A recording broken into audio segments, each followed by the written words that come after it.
Welcome to the Football Show, sponsored by Arnold Clark. I'm Peter Martin, delighted to have your company on this Friday evening. My guests in the studio, Alan Ruff, alongside Barry Ferguson, to look ahead to the weekend's football. And of course, today there's quite a bit of news that'll catch the attention of both our special guests.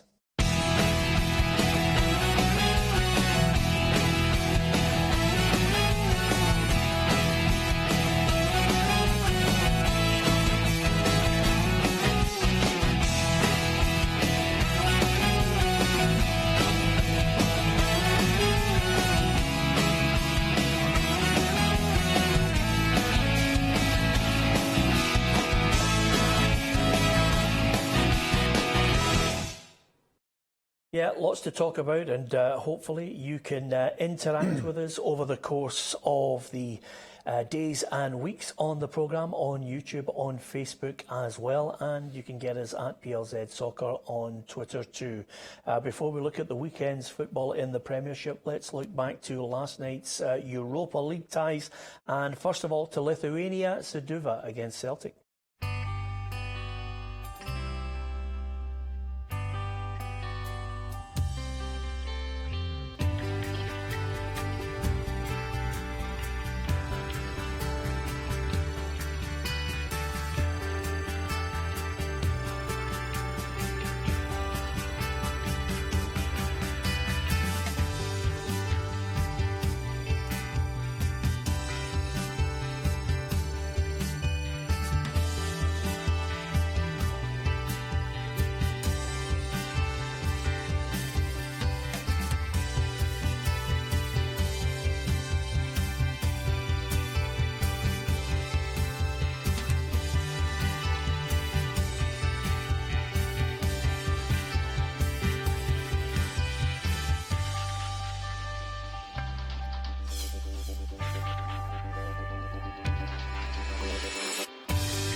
Yeah, disappointing 1-1 draw in the end, Ruffy, in this match. That was the story of the game there. A great start, looked as if they were in complete control, dominating possession, and then the same old problems come back to haunt Celtic. Yeah, it certainly is. I think on the whole, you know, I don't know what's happening at Celtic just now. I think the pace of their game isn't where it was. You know, I mean, Brendan Rodgers always talked about the tempo. And we saw them, you know, in certain games, you know, being really fast, passing the ball. That seems to have gone just now. I don't know whether the players are just tired, whether it's the same old players that it needs freshed up. But I think Brendan Rodgers knows it needs to be refreshed. But certainly they look as if they're going through a bad spell. But as far as the centre-half situation is concerned, it must be a major worry for them, you know, that they're losing the same goal all the time. It's 40, 50 yards that free kick has travelled. Nobody's attacked it. The goalkeeper hasn't come out. He's got that feeling as well from time to time. But a commanding centre-half, a full-back doing his job at the back post, Barry Ferguson, suddenly that goal is not there. Yeah, that's been one of the biggest problems for Celtic since Brendan Rodgers came in, as a centre-back area. I know last year they kind of sorted it out a bit, but for me, it's one position that they need to go out and spend big money on and get a real commanding centre-half. And also I think Craig Gordon's to play a part in that as well. He'll be disappointed because I know he sets himself high standards. But overall, I watched the game. I thought they had, as you said, lots of possession of the ball, but there's just something missing for Celtic just now. They're becoming predictable. I mean, you watch them sometimes, Barry, and I'm looking at him saying to myself, I mean, Craig Gordon's come out over the last 24 hours and said that the players are playing for themselves. I mean, that is totally different from what's been happening over the last 2 seasons. The manager has had a go at the board. The manager last night had a go at his defence. So suddenly, from this period of 2 seasons of unity and everybody's in it together, the cracks are appearing. Yep, exactly. The last 2 years it's all been plain sailing for Celtic, and as you said, Craig Gordon, I've seen the comments that he's come out with. If I'm one of his teammates, I'm not going to be happy about that. I want to know who he's talking about. Or exactly, that's the one in a dressing room. You're going to say, who are you talking about? Are you talking about me? Or are you talking about somebody else? So that just makes unrest in the dressing room right Yeah, away. if it's me, if I'm in the dressing room, I'm pulling them up straight away and saying, right, is it aimed at everybody as a group, or is it aimed at certain individuals? I think at that point, Craig Gordon should turn around and just say, well, if I'm going to be honest with you, it's the right back, the two centre halves, and the left back. The midfield can do their job, but mainly the back four in front of me. I'd be happy with the left back. Tierney's. Yeah, I mean, Tierney, but he has to shoulder some of the blame. Yeah, because it's funny you saying that, because Kieran Tierney is now in a situation, I think this is the responsibility of midfielders and forwards as well. Kieran Tierney's suffering from what I call Mikael Lustig disease, which is now more often than not he's going backwards with the passes. You can tell exactly the way Celtic are going to play at the moment. Yeah, but listen, it's like Scott Brown will drop in and get the ball, but people, teams are clued into that now, so they'll just go and put somebody on Scott Brown. So as you say, Kieran Tierney, for me, I still think he's a fantastic player, but he's suffering as well. But it's strange watching the game last night, Peter, in the house. It just didn't look like the Celtic I've watched for the last 2 years. And I'm sure a lot of Celtic fans will be worried at that. Yep, of course, Callum McGregor speaking today at the press conference ahead of the match against Hamilton on Sunday says the players just have to knuckle down and get back to winning ways. You know, there's that expectation because of what we've done in the last 2 years, but you know the realism of it is, you know, it can't always be done, but the players are desperate to, you know, to get back to winning ways, to get through this tie. Obviously next week, you know, look after Sunday against Hamilton, and then, you know, obviously in the space of 7 days we could be having a different conversation. So that's how quickly football can change, and you know the boys are desperate to put it right. Yeah, just before we move on to Rangers, Ruffy, just finishing off on the points, you know, there's been all sorts of suggestions. They need to get a centre half, and I think they need two defenders. You know, even Tam McManus has suggested they should buy John Terry for that single season to steady the ship. Some have suggested Dundee's Stephen Colker. They need somebody, and they need to spend quickly. They need a leader. They need, I think every team, particularly at the back, needs somebody who organises. Rangers look as if they've got a couple of boys in there who are taking it upon themselves to be leaders on the park. I don't think Celtic have got that just now. From a goalkeeping point of view, there's nothing worse in your centre-halves getting chopped and changed every week, one in, one out. Well, you don't know the best two centre-halves you've got, and that's a problem. Yep, OK. Slightly different story for Rangers last night at Ibrox. They come up against Russian side Ufa, and this was the story of the 90 minutes.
It's a slender advantage, but in the end, another clean sheet, Barry.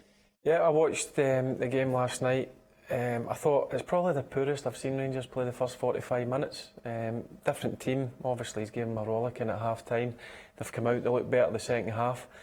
But listen, look at the positives.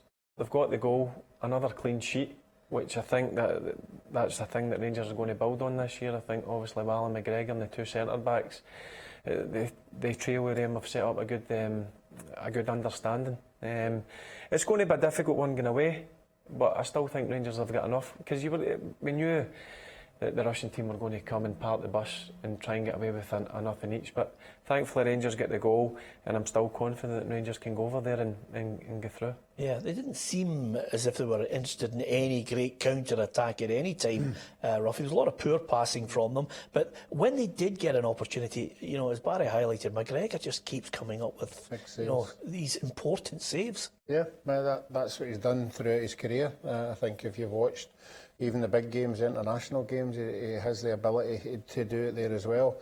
I think in this tie, it just depends on have this team got another gear, or is that just the way they play? Because you would think Rangers would go over there and get a goal at least, so 1-0's always a dodgy scoreline, but you can make it easier for yourself over there just by scoring. I think they've got to come out a bit. I think they're going to try and obviously get a goal because they're the home team, so that'll create a bit of spaces for Rangers to hopefully nick one. But I'm confident with Rangers going over there because, as I said, defensively this season, since Gerrard's come in, they look a lot more solid. They look that they're not going to concede a lot of goals, so that'll breed confidence going over to Russia. Yep, the manager knows exactly what he wants from his players in that return leg next week. We've got another tough game to look forward to in a week's time. A clean sheet might be important in a week's time, so that's certainly a positive tonight. We've got a slight advantage, but we certainly won't be getting carried away. We understand and respect the opposition, and I need a performance full of heroes and warriors next week. But we're capable.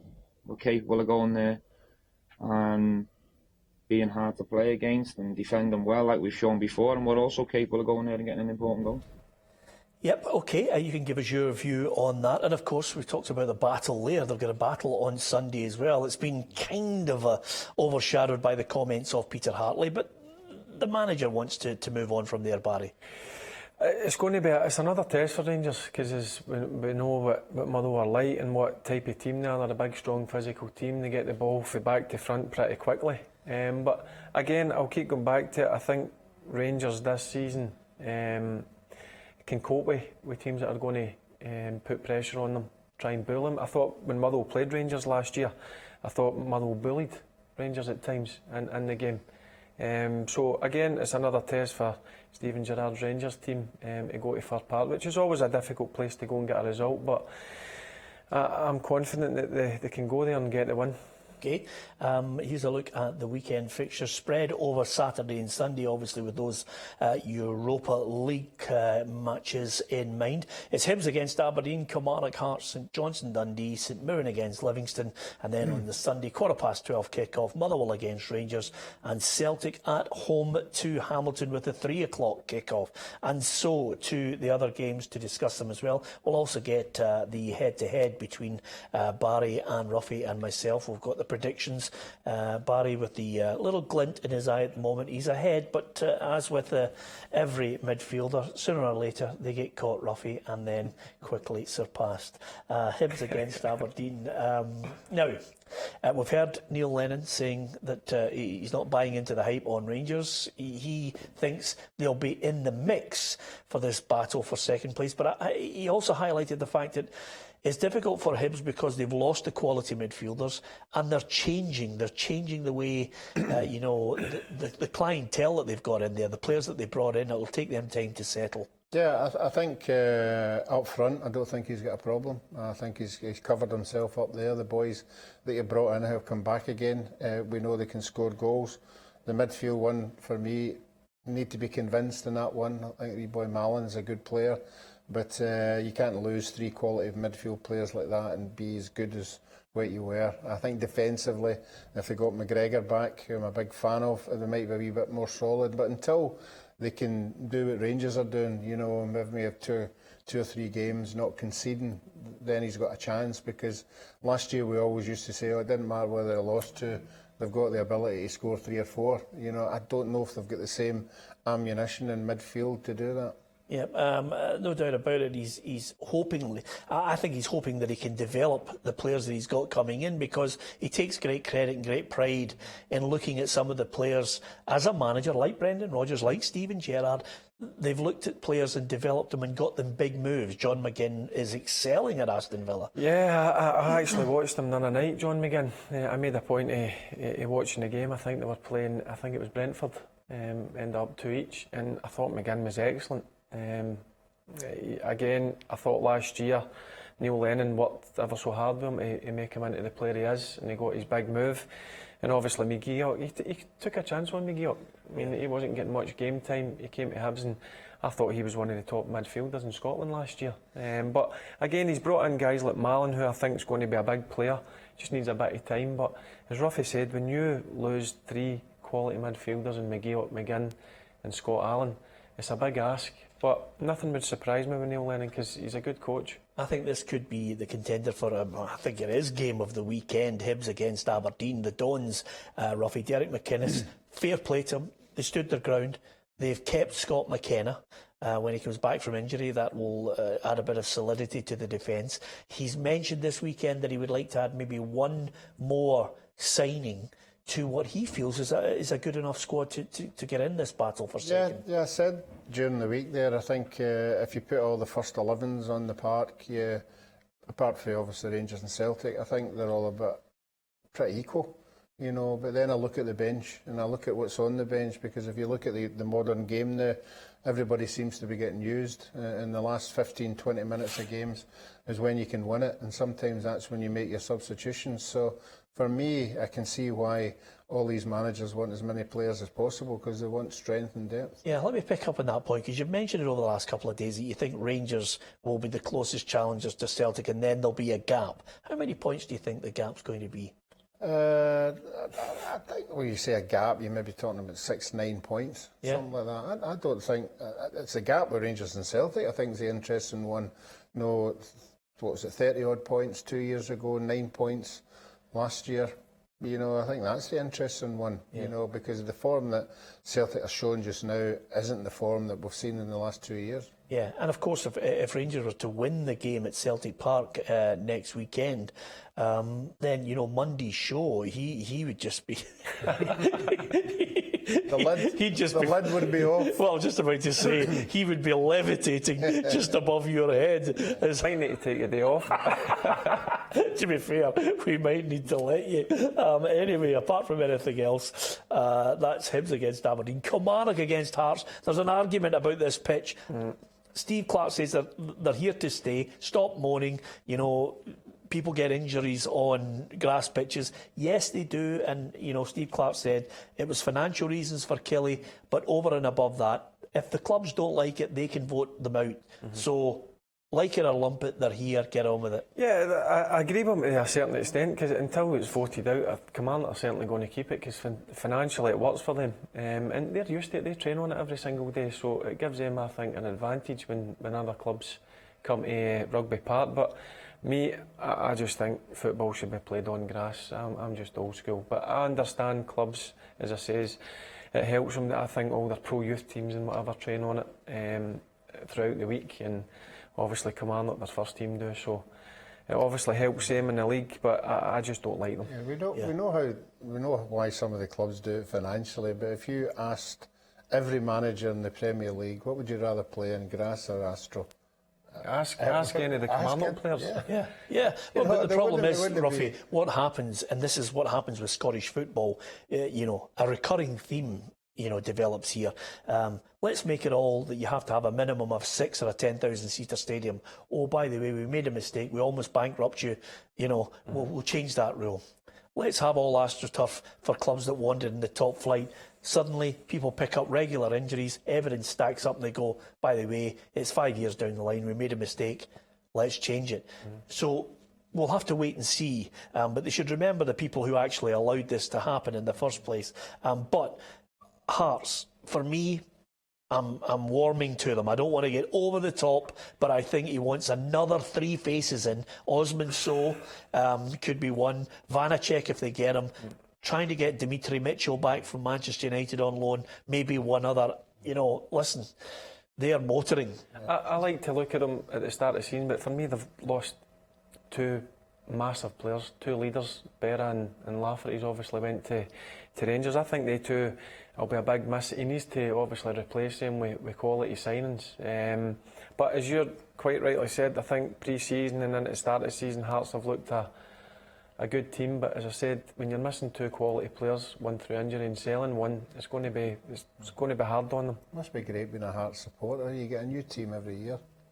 A complete new team. Just scrap one and get another, and then you scrap Well, that. to be fair, by the way, the great credit to Hearts, because Hearts are buying into it, Ruffy. The fans, 16,000 fans, are steaming in there and saying, yes, we like it, we love the new stand, we want to be there, we want to create a great atmosphere. And amazingly, I think Craig Levein has managed to just slowly but surely get them, on his side again. I do hope they keep their project of playing the young players. Yeah. I think the young players have been really good that he's introduced, so I hope all the influx of all these players he's bringing in doesn't stifle the young players have got. Yeah, OK. St Johnstone against Dundee. Now, I fancy this. I think there could be a scalp to be taken here. I think St Johnstone can beat Dundee. I think Neil McCann's under pressure. I think he's got to win the game. As simple as that, and he'll know that. Look, I've known Neil a long time, and I know what type of guy he is. He'll be drumming it into the players all week that we've got to go to McDermott Park and win this game of football. As simple as that. I think that he could be in trouble. He could be, because it's all about results. It's a results-driven business. Neil will know that, and he'll be drumming that into the players that they need to go here and get a result. But it's a hard place to go, St Johnstone. Yeah, Calvin Miller, they've got him on loan from Celtic. They'll need a few more, I think, before they get to that window closing. Yeah, but Dundee and the evidence of the game, before the Ayr United game, they were creating chances and Musa was missing everything. Last week against Ayr was just one of these days, 2 players sent off. We can't take anything away for Ayr United. So, yeah, it'll be a problem for them all week, trying to get the right team on the park. And Barry's right. St Johnstone on their day are a very hard team to beat up there, but I don't think they're, firing on all cylinders yet, so that might just give them a wee chance. Yeah, OK. St Mirren against Livingston. Gary Holt, I think, will watch from the stands and see how this one just unfolds. I think St Mirren might look at this and say, well, new manager, and this is a perfect chance for us to maybe get our first points of the season against a team we know only too well from last season. I think that's strange that Gary's going to be in the stand. That's what he's told to be. Oh, is it? He's told to sit there now. All right, I would think.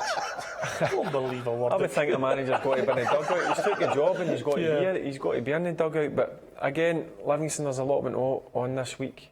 With obviously Kenny leaving, and St Mirren need to get a win. They had a bad result up at Aberdeen last week. I know it was in the cup, but I think St Mirren will nick this one. OK. OK, let's get the predictions then before we finish to get into the weekend. I know you're ahead at the moment in the predictor, Barry. I don't think there's any debate about it. We're going to let you wallow in it for the moment. Right, what about the Saturday first and foremost before we get to the 2 Sunday? Hibs Aberdeen, I am going to go for an Aberdeen away win. Ruffy? I'm going to go for a Hibs 2-1 home win. Score draw. Score draw on that one. OK, Kilmarnock against Hearts, I'm going for the Jambos. I'm going for 1 each. I'm going for Kilmarnock. OK.